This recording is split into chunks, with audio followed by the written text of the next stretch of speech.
as a rule, I do not typically review books if I haven't finished them, unless it's a DNF, which, uh, but this was something I could not resist. I could not resist giving my sort of first thoughts and kind of my initial feelings about this collection, which just happened across my lap over the last weekend, which is The End of the World as We Know It. New Tales of Stephen King's The Stand, which is supposed to come out next Tuesday, but Barnes & Noble, as they are occasionally want to do, decided to just put it out in stores 2 weeks early. I've seen them do this before with sort of less heralded releases, but this certainly feels like one of the bigger books that they just kind of unleashed. Certainly at my store, and I know based on some Reddit posts I've seen and Stephen King groups on Facebook, other people have found them in their stores too. So if you're really excited about this book, I would advise you take a trip to your local Barnes and see what you might be able to find. You might have to ask somebody to get it from the back for you, but they may very well have it. So I would get on that. But yeah, The Stand. Before I talk about this book, let me talk about that book. I'm not like the biggest fan of The Stand, so my take on this book is going to be, I don't know if it's going to be all that unique, but it certainly is informed by my general reticence to The Stand. I think it's a book I read, I've been meaning to read for like 30 years. My parents got the unabridged book when the miniseries came out when I was a little kid. I think I was like 8, maybe 7. And I wanted to read it for so long. I was just so arrested by that cover of like the two guys, going at it. And I finally sat down last year and said, I'm going to complete it. And I did. And I was a little disappointed by and large. I think it's just kind of too long. I think it's got some of King's worst cast. Even his main characters, Stu and Franny, I think have not like aged amazingly well. It's feels a bit like an average Joe trad wife situation, to be honest. And I really struggled too with the not the end of the book, which I thought was actually pretty nice and poetic, but the climax to the conflict just felt very big and very silly to a degree. That I really struggled to kind of continue on past that point, and I'm glad I did. But I do think it is just way below the quality of books like Salem's Lot and The Shining, especially, which I think is a masterpiece. So yeah, The Stand, I've got the abridged version set in its original years. As most people know, it's set in 1990 in the expanded version, but it's set in 1980 in the original text. And I kind of want to sit down and just read that version to get a sense of, will that sit better with me? Will its asides, will there be anything I miss? There's some beautiful stuff, especially at the beginning as the virus spreads. But I think as the book goes on, that's when it really wears on me. So perhaps this shorter version will be just the ticket I need to become a stand head. But with that said, The End of the World as We Know It, I'd like to talk about that in a little more detail. This is edited by Christopher Golden and Brian Keene. Now, Christopher Golden, I know mostly as the co-writer of a number of Hellboy and Baltimore comics with Mike Mignola. I know he's written other things on his own, but that's really what I know him for. Brian Keene, I only know as an editor for a similar project centered around Joe R. Lansdale's The Drive-In books, which creates kind of sort of a shared universe with that. This, though, is even higher profile by like 100 times, I would say. This is probably the biggest horror anthology that we've seen released in like a really long time. I mean, short story anthologies, by and large, really don't come out with any real fanfare anymore. They're usually the sort of product of small press now, mostly with younger authors who are starting out. As somebody who's been trying to sell a lot of short stories, you know, that's kind of my world. But I also recognize that like that kind of stuff doesn't sell that well, and so that's why we don't get that many of them.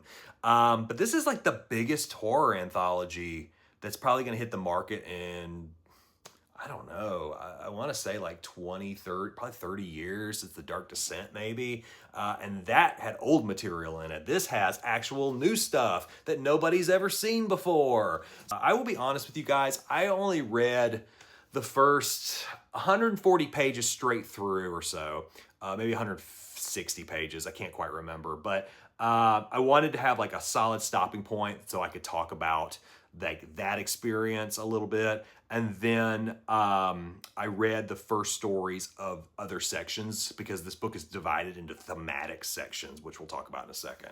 But yeah, it does have a little bit of writing from King. No fiction, just an introduction. Very short, very heartfelt. But it does at least set the tone for the story and, you know, provides a little bit of why he gave his okay for this. And I mean, you know, I know why he gave his okay, but yeah, it really, like, just to be less cynical about it, it was nice to get that as a starting point. There are 4 parts. Part 1 is called Down with the Sickness. Now, forgive me, I'm going to be looking at this for reference because there's no way I'm going to remember this in such a short amount of time. So yeah, part 1, Down with the Sickness, is set in the early days of the Captain Trips spread. The first story, and I'm not going to go through like every story, but I just wanted to kind of give you guys a sense of things. Carolyn Kepnes, who is the writer of the book You, she writes a story called Room 24. And it's kind of a weird beginning to the book, I think, because it centers on the obsession that a very bad, mentally unstable cop has with a young mother. And it kind of feels like it's like this inventory story that Kepnes had, that she just sort of added the Stand virus to, Captain Trips to, just to like give it an ending and kind of give it a tie to this whole thing. But otherwise, it sort of just reads like what I imagine You is about, though I've not read that book, I have not seen that show. It just has the same sort of feel and vibe. But fans of hers will probably be very excited. And I understand why she sort of leads it off because of that commercial potential, but it's also kind of I think, a strange starting point, though not a terrible story, just odd tonally. And it's followed by a story called The Trips, which takes place in inner city Philadelphia by a Wrath James White. It's okay. It's interesting to sort of explore the early days of The Stand in a city that we didn't really visit much at all with in the core book. But I think the story feels a little rushed, and it has like some supernatural presence that I feel comes like really early, that I think doesn't totally work for me. And then Bright Light City by Meg Gardner, who I think is best known these days for co-writing Heat 2 with Michael Mann, a book that I never really was able to finish. I thought it was okay, but I don't know, I'd lost interest and sort of tossed it aside halfway through. Maybe before the movie comes out, I'll finish it. But anyway, Bright Light City, it's fine. It's about a flight attendant who is on a plane that lands kind of at the peak of this thing, and they land in Las Vegas. They land in all this chaos with the people trying to like get on planes, trying to get away from things. It's just a madhouse.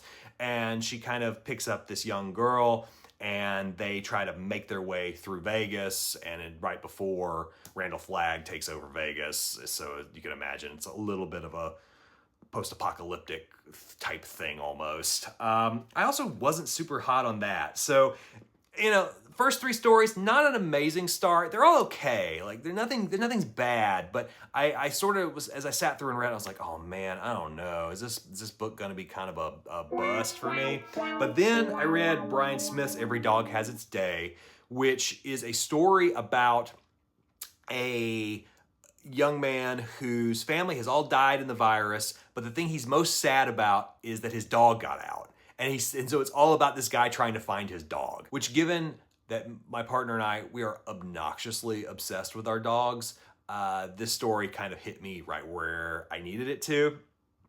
And then the next two stories that I read were Bev Vincent's Lockdown. Bev is really known as like a big Stephen King scholar. A ton of books about King's work and The Dark Tower and like all the sort of like these concordances and stuff. About an island off the coast of Maine that has not been touched by the virus, and the things they do to ensure people do not bring the virus to that island. And I will say, I know this was written years before, 28 years later, but I wonder if Bev saw that movie this year and thought, oh shit. Joe R. Lansdale's In a Pig's Eye is where I stopped in this section. Basically, it's a hapless video store clerk. The city begins to fall apart around him. I think he like lives somewhere like in Nacogdoches, Texas, or something like that. Which, you know, what a surprise! Lansdale story in East Texas, yeah. But the city's falling apart around him. He decides he's going to go out into the woods and live in the wilderness and put his Boy Scout skills to use. So he eventually kind of comes into conflict with one of his old high school rivals, who's also the sheriff of the town, and it gets to be sort of like this Rambo thing, but with like a slingshot instead of a bow and arrow. And I will tell you, that story is so much fun. Both that and Bev Vincent's Lockdown were like the stories that I was like, okay, now we're in the swing of things.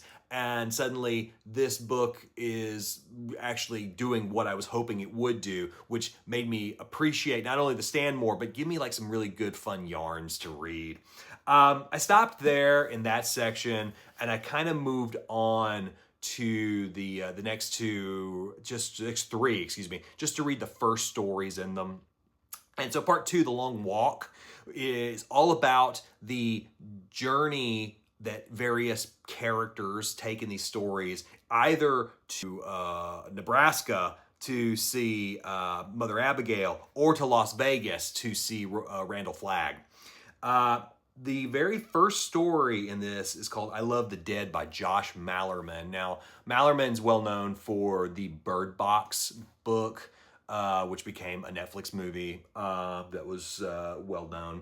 And he's a well-regarded horror author. This is a very good story. It's really all about a guy who is obsessed with the Grateful Dead. He's like an old acid head, and he finds a finger that he's convinced is Jerry Garcia's finger, and he's gonna take it to San Francisco to give it back to Jerry. And it's just fun to be in this character's head, and it's just a really well-written story. And I found myself like thinking, okay, this might be a good section. This is certainly a much better start than the start of section 1. And then I moved on to part 3, which is called Life Was Such a Wheel. This is probably the most intriguing part of the entire book. It takes place like decades after the end of The Stand. So it kind of postulates potential endings for that world. And I'm really pumped to read more of these, but I only read the first one, which was Ronald Malfi's He's a Righteous Man, which a good title given the Stand reference there.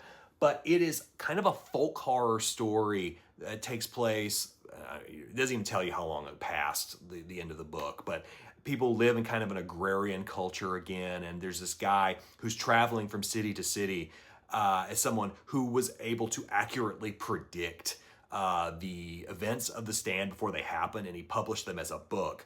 And this turns him into sort of a major celebrity amongst these kind of like Old West style towns as he kind of goes from place to place and gives speeches and talks, and they have all these ceremonies for him and stuff. Very good. And much like the Malerman story, it made me want to read more of Malfi's work, who I know with books like Black Mouth and Bone White, he's a pretty popular horror author already. So that's something I may explore further.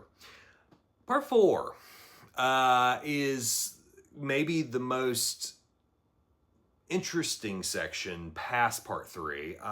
It's called Other Worlds Than These, and there's only 2 stories in it.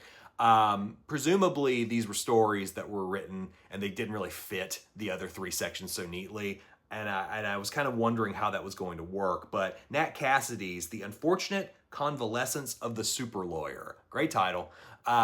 This is for sure my favorite story I've read in the entire thing, give or take the Lansdale story. Yeah, it is. I don't want to spoil it.